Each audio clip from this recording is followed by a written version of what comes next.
startling new insight into the addictive power of sugary, salty, and fatty foods. Would you believe doctors have found that cravings for junk food may be as strong as an addiction to heroin or cocaine? Here's ABC's Juju Chang.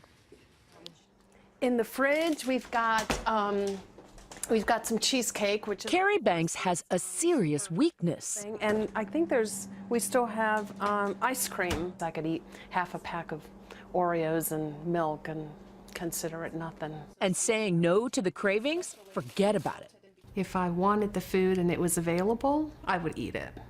Pretty much without thinking. Okay, so the chips, French fries. Obesity researchers believe Carrie's sweet tooth could actually be more like substance abuse. Dr. Joe McLernon at Duke University studies the brains of smokers or drug addicts, and his studies show that for many obese people, junk food can trigger the same response. You can see activation in both cases in a region called the striatum. It's the part of your brain that tells you whether something is something you want to go after or if it's something that you want to avoid.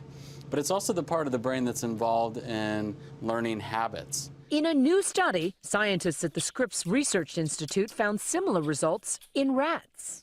Pleasure centers in the brains of those fed high-fat, high-calorie food became less responsive over time, a signal that the rats were becoming addicted. Once hooked, not even an electric shock could stop them from a junk food fix. Your brain reacts almost identically to a cocaine addict looking at cocaine. And the interesting thing is that someone who's obese has even more similarity to the cocaine addict. So somebody who is obese is literally addicted to junk food? In many ways, they can be addicted to junk food.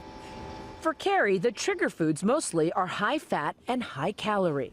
Okay, Carrie, are you ready for the first scan? She's been trying to fight her cravings for 3 months, eating a special low-fat diet as part of a study Dr. McLernon is doing with funding from the Atkins Foundation. It was a month into the diet that I could eat one slice of pizza and be okay with that one slice and not have to eat half the pizza. That's all the information right there. Obesity experts believe treatments used for addiction recovery may hold promise in fighting obesity.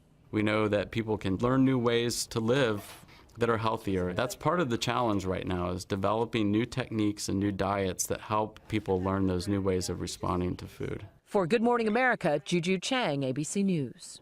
And joining us now is Dr. Eric Braverman. He's professor of integrated medicine at Weill Cornell Medical School and author of the new book, The Younger, Thinner You Diet. Good morning to you. Good morning. So how do you know if you're addicted? I mean, can you tell what's going on in your brain when you're eating fatty or salty or sugary foods? Yeah, you can't live without it. You can't go a day without sugar or salt. You go to that refrigerator with kind of that addictive craving, looking for it, and you're just plain hooked like pot, alcohol, heroin, and cocaine. Really? As serious as that? Or, and I saw that you said that maybe even more serious in some cases. More seriously, because it hits a brain circuit called dopamine, where you basically push the button in an addicted way, and it's slow addiction. You slowly get obese, diabetes, hypertension, cancer. Basically, obesity drives disease and kills you worse than any other condition. Right. So is there a way to trick your brain? Is there a way to fool your brain into thinking, okay, I'm having some of these bad things? The good news is actually you're healing your brain, healing your metabolism, and you can really have an end to childhood obesity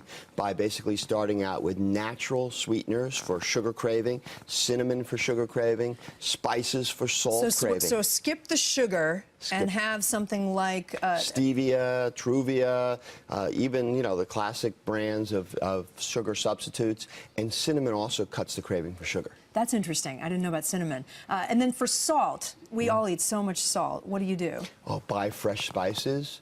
If you can't buy the fresh spices, use the, you know, basically oregano, rosemary, basil, cumin. But fresh spices are packed with antioxidants 5 times what berries have. So when you eat fresh spices, you supercharge your brain with high nutrient density, and you can cut your addiction and lose weight. And it's a permanent, you know, change in your brain, so you no longer crave it. That would be great. And if you're addicted to the oil or the, you know, Oils. Get into olive fat oil, sensation. get into natural herbs and things, but particularly olive oil, safflower oil are substitutes, and basically eating healthy and exercising will cut your addiction, and you will defeat obesity for our children and for yourself. 100 pounds of weight loss is not unusual. Can addiction be passed on from a parent to a child? Because we're seeing so many waves of obesity now in this country. Yeah, it's really actually connected to this dopamine gene where you have alcoholism and obesity being linked. So you can basically pass on addiction, but the good news is you can break addiction. It's not so overwhelming like height and the color of your eyes.